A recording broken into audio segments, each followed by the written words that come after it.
Hey guys, Plant-Based Gabriel here, and today I'm going to be going over how I like to freeze my pumpkin puree. Now, I use pumpkin puree in a lot of different desserts, nice creams, smoothies, much of which I will be posting videos of very shortly. So today I just want to show you how I like to do it. It's really simple, really quick.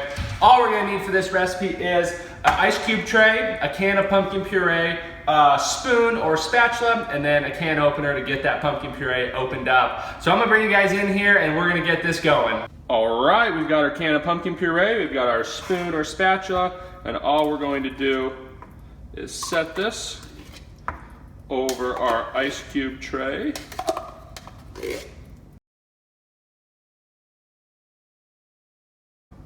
That looks good. Now I'm gonna get this in the freezer, let it freeze for somewhere around 8 to 12 hours, and when that's done, we'll be back and I'll show you how it turned out. All right guys, our pumpkin puree is all frozen and I just got it out of the freezer. I'm just going to take a piece and show you how it comes out nicely. Break it up here.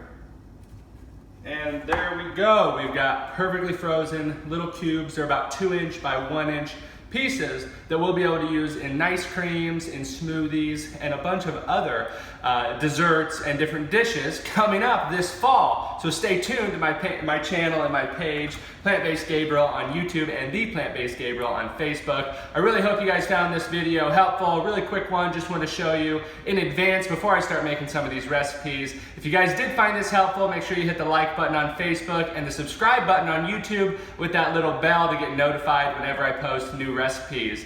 I am Plant-Based Gabriel, hoping I will see you very soon.